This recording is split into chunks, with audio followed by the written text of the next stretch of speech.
Everyone blames Tom Sandoval for destroying Vanderpump Rules. But what if the real villain was Lisa Vanderpump herself?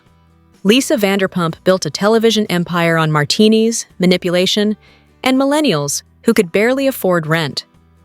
Vanderpump Rules began as a delicious exercise in class delusion, a study in beautiful servers clawing for stardom while pretending to care about salad specials. But somewhere between the fifth fake birthday party and the opening of Tom Tom, the machine that made stars started devouring itself. The original sin wasn't cheating or lying, it was franchising. When Vanderpump extended her pink velvet grasp from Sir to Tom Tom, she shifted the gravitational pull of the show away from its original premise, away from waitstaff and ambition, and into self-parody. She didn't just open a bar. She opened a gateway for ego, entitlement, and unearned celebrity to take center stage. Sandoval, once a delightfully over-the-top show pony, obsessed with costumes and making things extra, became a walking thesis on unchecked narcissism. Tom Tom transformed him from a quirky side character into a man convinced that his 5% investment, split, of course, with another Tom, made him a business savant. He didn't just believe his own hype, he inhaled it like oxygen. Schwartz, the codependent golden retriever with a vocabulary beyond his emotional range, became his enabler. Together, they embodied the show's new mission, the triumph of mediocrity wrapped in designer denim. To Vanderpump's credit, or condemnation, she saw the marketing gold in their codependency. 2 Toms, 1 dream, and 1,000 meltdowns. It was brilliant television, but suicidal storytelling. The restaurant's success gave them delusions of grandeur, and the audience was forced to watch 2 nearly middle-aged men flounder through adulthood, as if responsibility were an exotic concept. Tom Tom didn't save Vanderpump Rules. It turned it into a study in ego inflation. The pivot was a fatal creative decision. Vanderpump, as both restaurateur and executive producer, blurred the line between businesswoman and puppet master. Her insistence on centering her new venture shattered the illusion of the show's authenticity. By season 8, the notion that these bartenders still worked at Sir had become as believable as Sandoval's sincerity. The show's realism died the moment Lisa started cutting to scenes of people who hadn't carried a tray in years. In truth, Vanderpump had been rehearsing this role for years. Queen bee, mother figure, and chaos conductor. She didn't just hire beautiful disasters, she cultivated them. She was always condescending enough to play boss, yet detached enough to let their dysfunction ferment for the cameras. The myth of Lisa as a hands-on businesswoman was laughable. Before the show, she likely appeared at Seur as often as an eclipse. But when Bravo's cameras rolled, she suddenly became the omnipresent matriarch, feigning shock at chaos she had scripted by design. And chaos was good for business. Vanderpump's genius wasn't in restaurant management, it was in psychological orchestration. By turning her staff's personal implosions into plotlines, she extended the life of her empire long after the premise had expired. When the pandemic delayed plans to split the cast into 2 separate shows, Vanderpump Rules and The Valley, the result was a messy half-reboot featuring half-fired, half-redeemed personalities who had long outgrown the story. The irony is that Vanderpump achieved exactly what she wanted: perpetual relevance. She kept her kids around like emotional livestock, milking every scandal until the udders were dry. It's not that she enabled narcissism, she industrialized it. She gave each cast member a stage, a spotlight, and just enough financial validation to believe their own mythology. The result was a cast of self-producing monsters, forever convinced that their every brunch argument was Shakespearean. Some argue that the show's decline was inevitable, that no reality series about broke servers could survive its cast's evolution into homeowners, influencers, and business owners. Perhaps. But Vanderpump didn't just let the fantasy age. She accelerated its decay. Her involvement in Tom Tom injected the illusion of success while draining the show's moral tension. Watching once-hungry dreamers pretend to be entrepreneurs was less reality television and more performance art about delusion. The Toms, meanwhile, mistook their televised proximity to Lisa's empire as a sign of actual competence. Schwartz had the good sense to realize his luck. Sandoval had the arrogance to think he earned it. He believed he could outdo Vanderpump herself, proof that ego, when left unchecked, is far more destructive than tequila. His descent from eccentric performer to full-blown egomaniac was reality television's slowest car crash, with every frame monetized. And Lisa watched, smiling sweetly, polishing her halo with one hand while lighting the fuse with the other. She is, after all, television's most glamorous villain, a woman who plays den mother, therapist, and executioner with equal grace. Her brilliance lies in her plausible deniability. She can always claim, convincingly, that she simply gave them a chance. What they did with it wasn't her fault. Of course it wasn't. She only provided the platform, the cameras, the alcohol, and the contractual obligation to self-destruct on cue. If anything, Vanderpump prolonged the inevitable. The show was doomed to collapse once the cast aged out of relatability. But she squeezed every last dollar from its corpse. When viewers stopped buying the starving artist narrative, she sold them the entrepreneurial evolution. And when that grew stale, she served up public scandal. Tom's cheating, James's meltdowns, Ariana's heartbreak, all became cogs in her pink machine. But the price of omnipotence is exposure. By centering herself and her businesses so aggressively, Vanderpump turned from puppet master to performer. Her empire began to feel like a closed ecosystem of self-promotion, restaurants built to feed plotlines built to advertise restaurants. The result was not authenticity, but an Ouroboros of vanity devouring its own tail. In the end, the collapse of Vanderpump Rules was not caused by one man's ego or one woman's manipulation, but by success itself. Fame turned ambition into parody. The hungry became the smug, the servers became the served, and the once fascinating mess turned into a glossy lie. Lisa Vanderpump didn't ruin Vanderpump Rules by being manipulative. She ruined it by being too good at her job.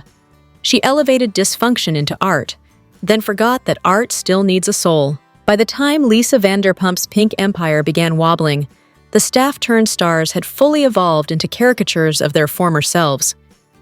What began as a voyeuristic window into struggling servers chasing relevance became a symposium on narcissism, hypocrisy, and animal neglect.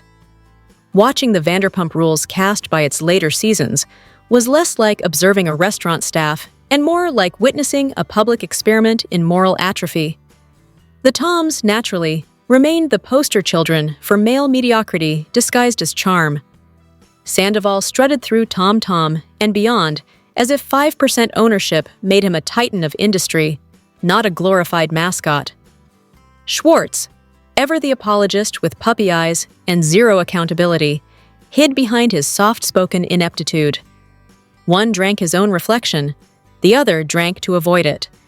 Their partnership functioned like a mirror hall of incompetence, Sandoval's ego inflating while Schwartz's spine dissolved. Even when viewers tried to locate a trace of decency, reality TV's editing gods refused to indulge. The infamous saga of Schwartz and Dog, the ill-fated lizard, revealed that this group could weaponize ignorance against anything that breathed.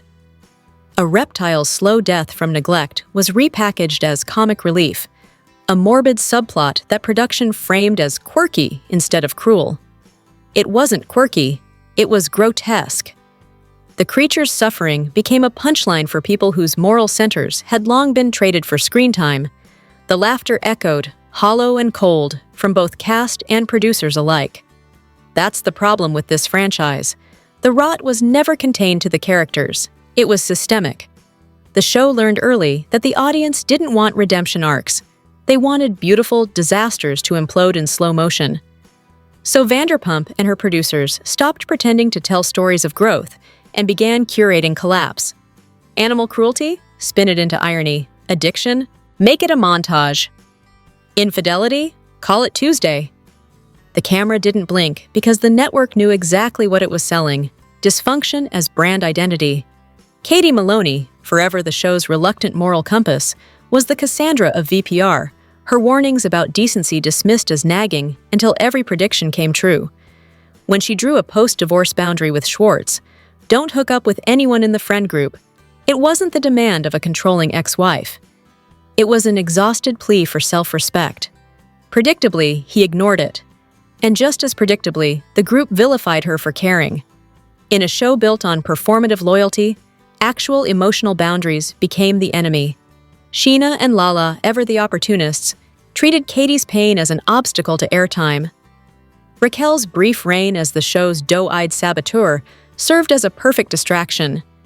Everyone played dumb, while the audience screamed in unison, "This isn't friendship, it's televised betrayal." The tragedy wasn't that Schwartz kissed Raquel. It was that no one around them seemed capable of understanding why that mattered. These were supposed adults pretending to be shocked that emotional consequences still existed. Watching them justify it felt like watching a morality play written by narcissists for narcissists. If I didn't mean to hurt you, it can't be wrong. Katie, once derided as bitter, became the only sane person left standing in a world where empathy was edited out of the script. And then there was Sheena, the perennial understudy of her own show.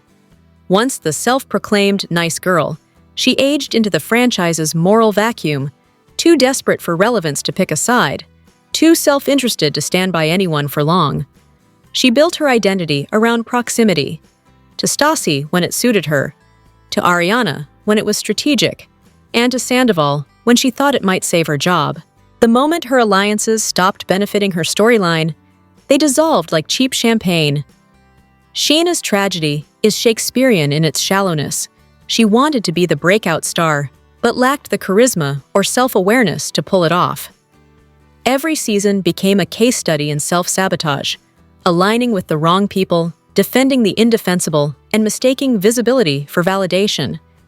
By the final stretch, her attempts to reconcile with Tom and Lala while discarding Ariana were not only tone-deaf, they were desperate.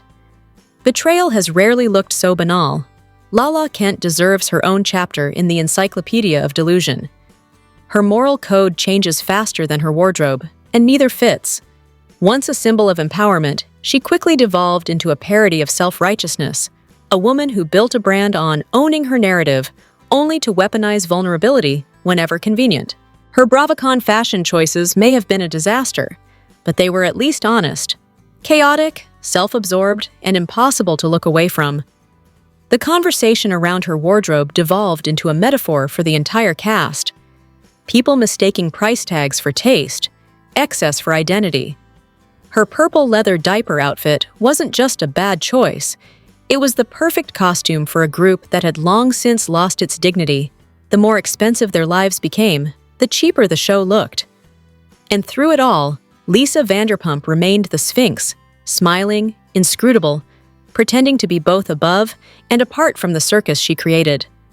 She claimed ignorance while hand-selecting which bad apples to keep on payroll.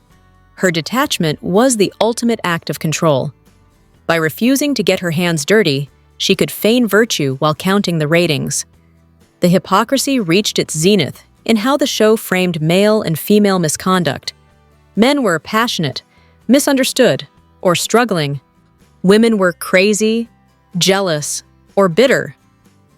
Lisa, ever the matriarch of misplaced empathy, repeatedly extended grace to the men who wreaked havoc. Sandoval, James, even Jax, while scolding the women who reacted to it.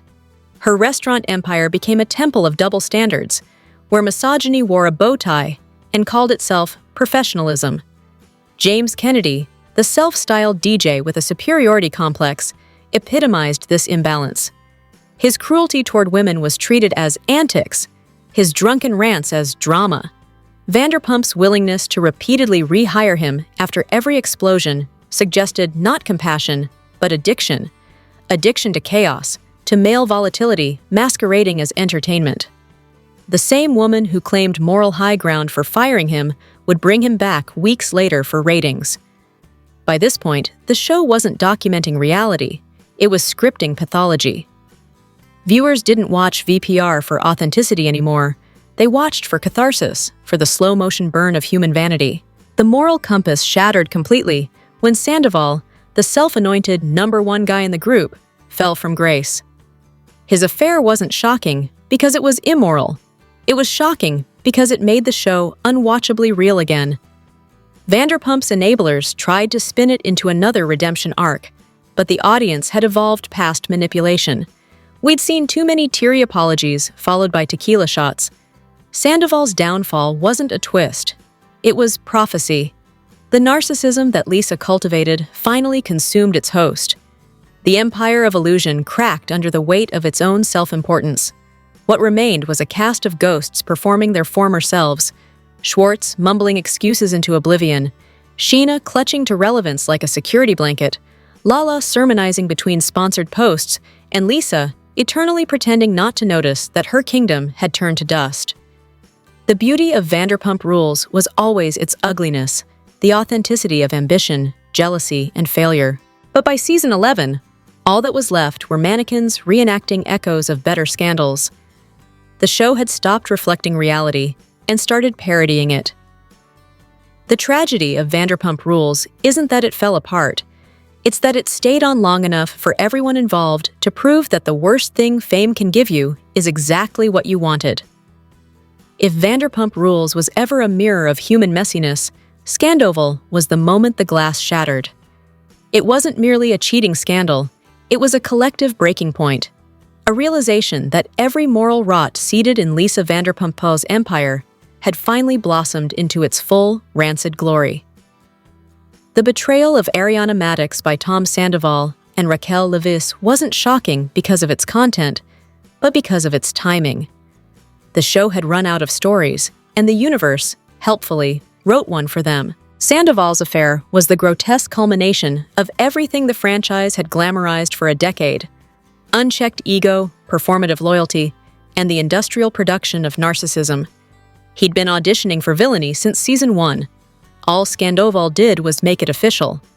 What the audience once tolerated as quirky self-absorption became a sociopathic art form, complete with crocodile tears, melodramatic monologues, and the world's most embarrassing band tour. For years, Sandoval had been the patron saint of delusion, a man who believed his every facial twitch was emotional depth and every self-defense was philosophy. But when he betrayed Ariana, the only cast member who had managed to seem remotely human, it wasn't just a breakup, it was a referendum on the entire show. Viewers finally saw the series not as escapism, but as an indictment of everything it had become. Ariana, who spent years performing emotional coolness to appease her man-child partner, became the accidental heroine. She did what none of the other women before her had done. She walked away. No tears for the cameras, no delusional talk of closure, just quiet, nuclear finality. She burned the bridge, salted the earth, and smiled while doing it. In the twisted ecosystem of VPR, that counted as sainthood. The irony was exquisite. The woman once branded as aloof became the symbol of dignity, while Sandoval, forever insisting on his depth, became the poster boy for public ridicule. The fan base, long complicit in the show's moral absurdities, suddenly found religion. Memes turned into manifestos. Ariana wasn't just right, she was righteous. The same audience that had cheered infidelity for 10 seasons now declared itself morally superior for condemning it. And Lisa Vanderpump, as always, played both sides. She extended empathy to Sandoval, invoking the ghost of her late brother to justify her understanding, while simultaneously positioning herself as Ariana's wise benefactress. The duality was pure Vanderpump, maternal one minute, Machiavellian the next. Her genius lies in her ability to turn any emotional crisis into a business plan. Whether it's Issuar, TomTom, or Schwartz and Sandy's, every betrayal eventually becomes a storyline, and every storyline eventually becomes a revenue stream. But even Lisa couldn't rescue VPR from itself. The scandal that revived the show also killed it. After Sandoval, there was nowhere left to go.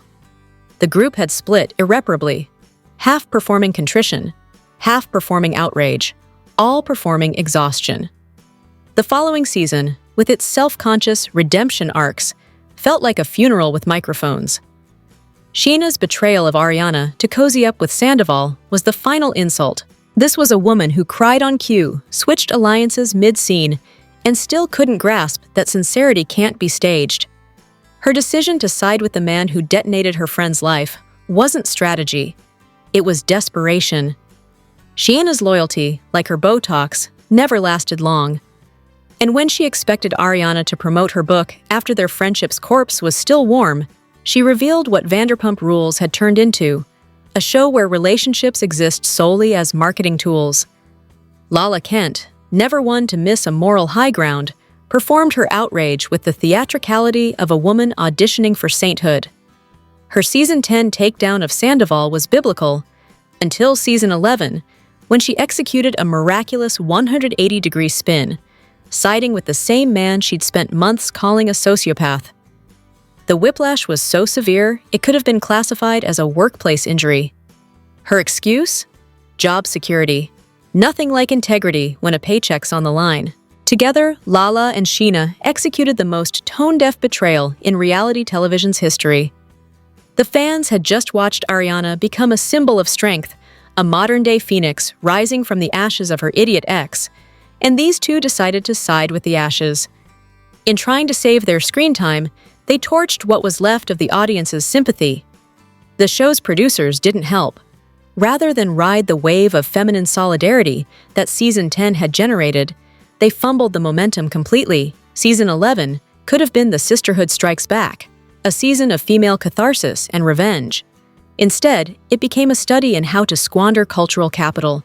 The girl power narrative dissolved into an endless loop of contrived redemption arcs and half-hearted wine tastings. Even the show's once captivating villains lost their teeth. Sandoval tried to rehabilitate himself as the misunderstood anti-hero, perhaps forgetting that America has a limited appetite for male self-pity dressed as therapy. Schwartz continued his act as the bumbling victim of his own incompetence, confusing passivity for charm. And Vanderpump, now visibly exhausted by her own creation, resorted to recycling platitudes about forgiveness while carefully polishing the silverware at her next restaurant opening. The audience, once addicted to the chaos, began to experience moral fatigue. How many times can viewers be asked to sympathize with narcissists pretending to evolve? Every apology felt scripted, every reconciliation staged. The authenticity that once made Vanderpump Rules watchable had long since evaporated, leaving behind a slick, soulless performance of humanity. The franchise's death wasn't sudden. It was a slow suffocation by self-awareness. These were people who had spent so long performing themselves that they no longer remembered the original script. They became parodies of parodies, actors in a tragedy that no one believed anymore. The very formula that made the show iconic, unfiltered emotion, messy relationships, moral ambiguity, had become a fossilized ritual. Still, the cultural autopsy is fascinating. Vanderpump Rules wasn't just a show. It was a decade-long case study in the corrosion of reality television. It proved that once you teach people to monetize their worst impulses, you can't expect them to change. You can only watch as they disintegrate beautifully, one cocktail at a time. By the end, every character had become their own brand, every brand a weapon, every weapon a shield. The lines between self and storyline blurred beyond recognition. Ariana escaped with dignity and a Dancing with the Stars contract. Sandoval became a touring clown in eyeliner. Lala kept sermonizing into the void. Shiana kept auditioning for relevance. And Lisa Vanderpump, ever the queen of controlled chaos, continued to sip her rosé as the empire crumbled around her, confident that the rubble still had resale value. The brilliance and the curse of Lisa's creation is that it worked too well. She built a system where humiliation equals attention and attention equals profit. She manufactured fame from dysfunction, then watched her monsters eat each other alive. In doing so, she didn't just create a show, she created a cautionary tale. Vanderpump Rules ended not because it lost its audience, but because it lost its point. Once upon a time, it was about young dreamers hustling for a future. By the end, it was about people desperate to prove they still had one. It began as a study in ambition and ended as an autopsy of ego. Reality television will recover. It always does. But Vanderpump Rules will be remembered as the show that stared too long into the mirror and fell in love with its own reflection. And Lisa Vanderpump, eternally bathed in pink light, will still be there, smiling, unbothered, Sipping from a glass of success she never once stopped refilling. The credits roll, the chandeliers glimmer, and the empire hums quietly to itself, not dead, just embalmed in sequins and self-importance.